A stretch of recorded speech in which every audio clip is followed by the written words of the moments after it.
Thanks a great deal. Welcome to the Sunday Evening Sports Center. Ahead, everything you wanted to know about Week 10, from the perfect Giants to the perfectly dreadful game in New England. Yes, also, not to mention NBA pit stops in Houston, the night in the NHL, the Rangers and Flames. The hour-long Sports Center is next.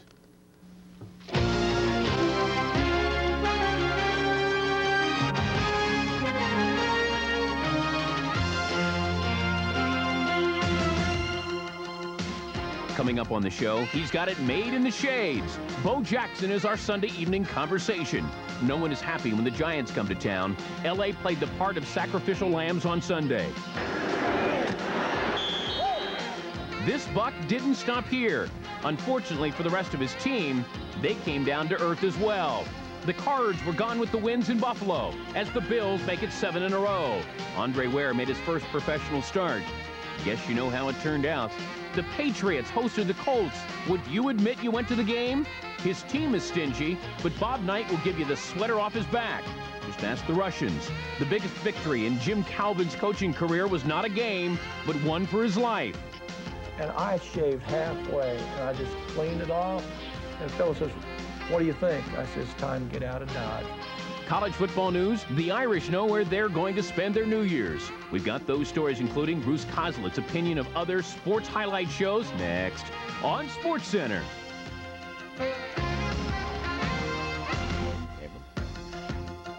Well, hello. Welcome to the hour-long edition of SportsCenter. I'm Dan Patrick, along with Bob Ley. We start with the NFL. We just saw the 49ers stay unbeaten. The Giants are unbeaten. I think the Giants have played better this year. I know if you say, well, you're unbeaten, how good can you be? But the Giants keep using all their different weapons. Dave Meggett, Hampton, Sims has been great. They really impressed me this year. Every department of a football team, they're doing it on all cylinders. You know, the Giants have more runners than Santa's stretch sleigh. Their defense hits more often than a Godfather rerun. They are the Giants, and more they are looking stronger than the two-time champion 49ers. In a profession predicated on making hay on the other guy's mistakes, the Giants simply don't make any. Just ask the L.A. Rams. They had great seats today. It was in the hot seat in Anaheim. And no matter how hot it got for Bill Parcells, pulling the sweater over the eyes of the Rams, who have beaten the Giants the last 3 meetings. Rams could have been right in the game. Remember last year, Flipper Anderson in overtime? Not today. The Giants shut down Everett, the number 3 yardage man, passing-wise in the NFL. The Giants were on from play one. Phil Simms play fake, finds Mark Bavaro. 10-3 Giants. It was a Rams sellout. A lot of Giant blue on hand. And when the Giants are clicking, as they've done all year, they've got the offensive line cleaning it out for Otis Anderson. OJ, 18 carries, 60 yards today. Picks up 10 on this one right here. And Rodney Hampton had himself a nice day. This one from 19 yards out to cap an 83-yard drive and give the Giants a comfortable 17-7 advantage. And they blow out the Rams. They didn't do it flashily. They just did it mechanically. 31-7. Jim Everett only 17 of 36. Intercepted 3 times. No TDs. Marcus Dupree carried 4 times. John Robinson said later, at least he ran in the right direction. He had 4 carries in the game. Rams host Dallas next week. New York Giants will be hosting the Lions. And Phil Simms, with surgical precision and understated brilliance, is having a remarkable season. Giants don't throw all that much, but when Simms does, it's to the right-colored jerseys. Only 2 INTs and nearly 200 throws, 66%. That's the kind of numbers that can stamp your ticket for Tampa. But Jim Everett didn't have that kind of day. We knew that they were going to come in and ball control us and do those types of things. Where we knew when we had a chance to get the ball that we had to be very efficient. We had to be able to make the big play when it was available, and we didn't get both those things done today. You know, it seems like we've had breakdowns throughout the season, and that's why we're carrying the record we have. Seattle's optimism couldn't have been running too high in expecting a win in KC on Sunday, something the Seahawks haven't done in over a decade. In fact, the Seahawks haven't swept the seasonal series from the Chiefs in 12 years. Last week, Kansas City scored only 9 points against the Raiders, but it proved to be the lowest winning total by any team this season. Beautiful weather in Kansas City. Second half started beautifully for Dave Craig. He would throw for over 300 yards, and he would find Jeff Chadwick. Like a simple 15-yard pass, and then he is gone. 54 yards later, Seattle leads the Chiefs 10-6. That's when Derrick Thomas began to bear down. Craig in the shotgun. Blindsided by Thomas, Dan Salamua picks up the touchdown, and it's 16-10 Chiefs. More punishment in the fourth. Craig, the rollout. Thomas is right there. Thomas would have 7 sacks. That's a new NFL record. One last chance for Craig. The last play of the game, tied at 16. Look out for Derrick Thomas. And Craig would go up looking for the desperation toss. And he would tie it at 16 with the touchdown toss to Paul Scansey. Norm Johnson, the extra point to winner. Good. Afterward, Dave Craig reacted to the game winner and his desperation toss to beat the Chiefs. We've done this before against the Chiefs because we've been in a situation where it comes down to the last play, and this time I think it was one of the few times I got to look Duran off a little bit to the strong side. You know, he was in position to make the play, but Paul did a good job of getting his body in between Duran and the ball, basically. So that part was all Paul Scansey, and when I dropped back, I kind of looked one way, looked the other, and then Paul saw me look back inside, and he went back inside and just jumped up in the air, and he took the ball and made the big catch. Derrick Thomas did have a hold of Dave Craig during that last toss. He broke the old NFL record of 6 sacks in a game set by Fred Dean back in 1983.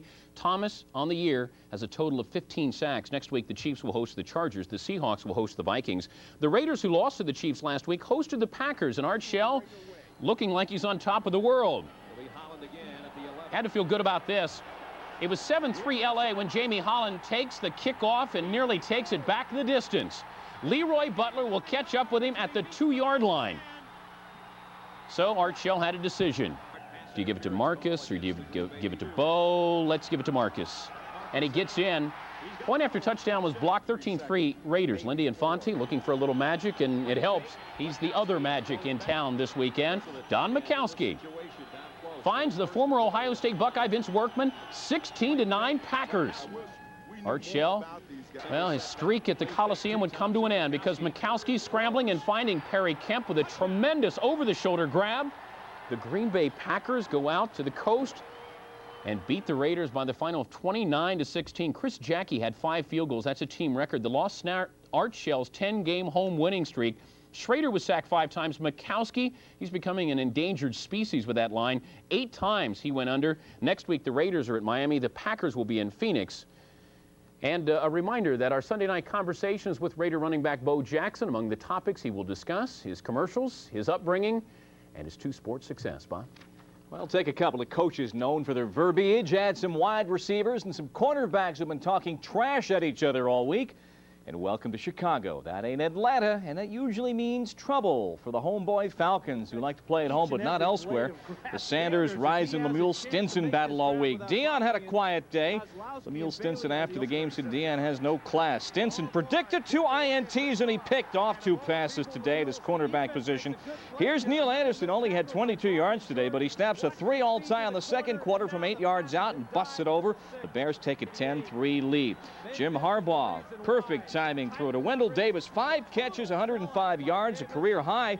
Bears up 17-3, but the Falcons come back. Miller finds Tracy Johnson. Atlanta cuts the lead to 24-17, but when the big play had to be made, Richard Dent will tip this late pass into the hands of Vesti Jackson, and that, my friends, is the football game. 45 yards. 15 consecutive road losses for Atlanta back to November of '88. And that's the thrill of victory. A lot of talking. The plane went down, and Chicago wins it 30-24. The Bears, still the only NFL team to have more yards on the ground than they do in the air. Miller, 28 of 49. Chicago's at Denver next week. Atlanta hosting Philadelphia. Lemuel Stinson in the middle of this war of words all week with Andre Rison and Deion Sanders. They came, they saw we kicked the ass, especially Deion Sanders. This is a very special day for me because we did win. We won the championship belt buckle. Wonder if Coach Glanville knows he's got that. Jim Kelly posted his first NFL win back in 1986. The opponent, the St. Louis Cardinals. This time around, they came in as the Phoenix Cardinals, paying a visit to Orchard Park, and the Bills made them pay dearly for it. Buffalo had won 6 in a row coming into this game. They were playing in the type of environment they savor. 30-mile-per-hour winds, 30-degree temperatures. We go to Orchard Park, and you see the gust. But Jim Kelly didn't seem to be bothered by the weather conditions. Second quarter action, Kelly, and he will find Keith McKellar. 18 yards later, we are tied at 7. Johnny Johnson had scored to give the Cardinals the lead. Time running out in the first half. Steve Tasker, the special teams specialty, and he gets the touchdown. That's Rich Camarillo, looking like Dr. Zhivago. He had 4 punts on the afternoon for a 24-yard average.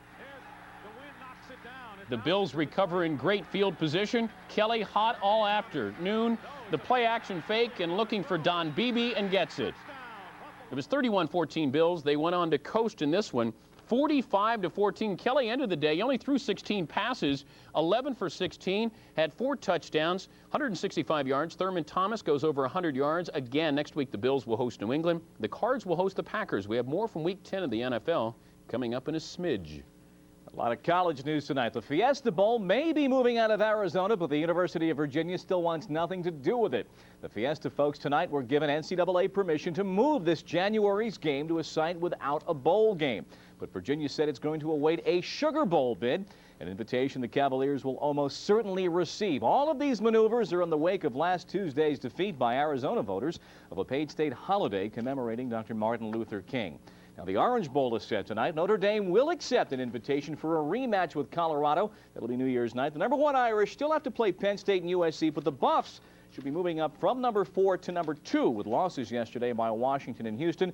Notre Dame's decision leading the Miami Hurricanes tonight to announce for the Cotton Bowl. And, of course, the official bowl bid date, November 24th. That is a rule observed kind of like the 55-mile-an-hour speed limit. Looks good on paper. We'll have the #1 Irish this Saturday after Michigan and Minnesota. Under the Sunday sunlight, they remain perfect by bending, folding, and mutilating the Rams. Sunday night, the pressure was on San Francisco. The pressure to also remain undefeated for their upcoming date in a couple of weeks with the Giants. Chris Berman had his eyes on Dallas, where the Niners spent this evening. Chris? Sunday Night Football on ESPN began with the undefeated Niners at the Dallas Cowboys. The last time Joe Montana quarterbacked the football team in Dallas, it was Notre Dame in the Cotton Bowl when he led them to that big come-from-behind victory against Houston. The 49ers had been in Dallas before, but he'd been hurt. In the West, but so did their opponents. The Chargers have won 3 of their last 4. Marion Butts was doubtful for this game. He's a little bit banged up. Ronnie Harmon got the call. The former Buffalo Bill, the Plan B free agent, looking good. He had 10 carries for 71 yards on the day. Here ripping off a 38-yard run. That set up a John Carney field goal, one of his 4 on the afternoon. Billy Joe Tolliver, rough afternoon. Simon Fletcher looking to take off his head. But Tolliver only had one thing to do today. Just hand off. Marion Butts did play. Injured? Forget it. 46 yards on this scamper. Chargers led it 9-7 at the half, and Dan Reeves wishing he could get in there and play some D. John Elway didn't look good. The ill-advised pass. Gilbert picked off 2 on the day. Meanwhile, the Chargers just give it to Butts. 114 yards in 2.5 quarters. To add insult to injury, how about linebacker Gary Plummer getting in for the score? He looked good as a running back. We'll work on that spike a little bit, Gary. Might be the only time he ever gets a chance to do it. 19-7 is the final in that one. Next week, Denver will host the Bears. The Chargers are in Kansas City. Carney, as I mentioned, had the 4 field goals on the afternoon. No ifs, ands, or buts about it. San Diego's ground game has made this a completely different team in the past couple of pick out of Florida State, where he wasn't even a starter. You compare his numbers to Herschel Walker and Eric Dickerson on the year. In fact, you combine their numbers, and Marion Butts just about doubles them with 6 touchdowns.